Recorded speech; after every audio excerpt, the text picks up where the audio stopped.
আজি 6ষ্ঠ দিনৰ বাবেও অপৰিৱৰ্তিত হৈ আছে টিয়কৰ বান পৰিস্থিতি।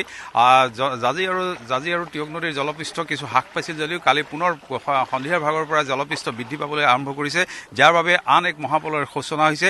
আৰু এই মুহূৰ্তত আচলতে মই যি স্থানত উপস্থিত আছোঁ উত্তৰদুলীয়া, আৰু উত্তৰদুলীয়াৰ পৰা মোৰ সহযোগীয়ে দেখুৱাইছে দুখন NDRFৰ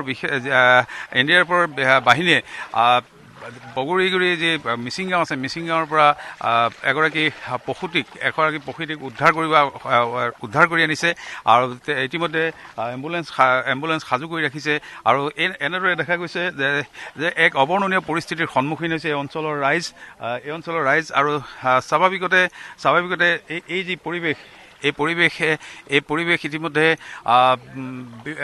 পৰিৱেশ ইতিমধ্যে বিভিন্নজনক আচলতে বিপদত পেলাইছে, যে কোনো কাৰণতে সাজু নাছিল এনে এক পৰিস্থিতিৰ। হঠাতে অহা পানীয়ে ইতিমধ্যে ঘৰৰ যি সা সম্পত্তি সেই সা সম্পত্তি বিনষ্ট কৰাৰ উপৰিও দেখা গৈছে যে যিসকল ৰোগী, সেই ৰোগীসকল আবদ্ধ হৈ পৰিছে, জলবন্দী হৈ পৰিছে। আৰু সেই তেনে এগৰাকী প্ৰসূতিক উদ্ধাৰ কৰি আনিছে NDRF বাহিনীয়ে। এয়া দৃশ্য পোনপটীয়া দৃশ্য আমাৰ সহযোগী LK দেখুৱাইছে যে প্ৰায় 10-12 কিলোমিটাৰ পথ অতিক্ৰম কৰি এইগৰাকী প্ৰসূতিক উদ্ধাৰ কৰি আনিছে। তেওঁ যি আবদ্ধ হৈ আছিল, জলবন্দী হৈ আছিল। আৰু এনে এক অবৰ্ণনীয় পৰিৱেশৰ মাজত আচলতে এইসকল বৰ্ণাঢ্য এতিয়া হাহাকাৰ কৰি অৱস্থাৰ সৃষ্টি হৈছে এইসকল বৰ্ণাঢ্যৰ মাজত। আৰু তাৰ মাজতে যিসকল ৰোগীয়ে, মই পুনৰ কৈছোঁ যে এই অঞ্চলৰে এগৰাকী মহিলাৰ আজি মৃত্যু হৈছে পুৱাৰ ভাগত। আৰু সেই মহিলাগৰাকীক সৎকাৰ কৰিবলৈ এই অঞ্চলত কোনো ধৰণৰ মাটি নাই, ওখ স্থান নাই, যাৰ বাবে এতিয়া এই মহিলাগৰাকীক এখন এম্বুলেন্সেৰে লৈ যোৱা হৈছে যোৰহাটৰ শ্মশানলৈ সৎকাৰ কৰিবৰ বাবে। এনেধৰণৰ বিভিন্ন অবৰ্ণনীয় পৰিৱেশ বা হৃদয় বিদাৰক পৰিৱেশৰ সূচনা হৈছে। মই মোৰ সহযোগী সামগ্ৰিক দৃশ্য দেখুৱাইছে যিগৰাকী প্ৰসূতিক ইতিমধ্যে উদ্ধাৰ কৰি আনিছে, জলবন্দী হৈ আছিল, সেইগৰাকী প্ৰসূতিক উদ্ধাৰ কৰি আনিবলৈ সক্ষম হৈছে NDRF বাহিনীয়ে। আৰু এই মুহূৰ্তত তেখেতক চিকিৎসালয়লৈ নিয়াৰ ব্যৱস্থা কৰিব।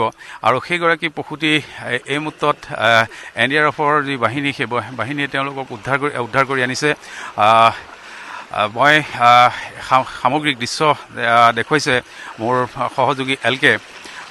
মই আৰক্ষী থানাৰ ভাৰপ্ৰাপ্ত আৰক্ষী বিষয়া আছে, মই তেওঁৰ পৰা এই কাৱৈমাৰী মিচিং গাঁৱৰ পৰা ৰোগী তেওঁ সেই মহিলা সম্পৰ্কীয় অলপ ৰোগ আছে তেখেতৰ।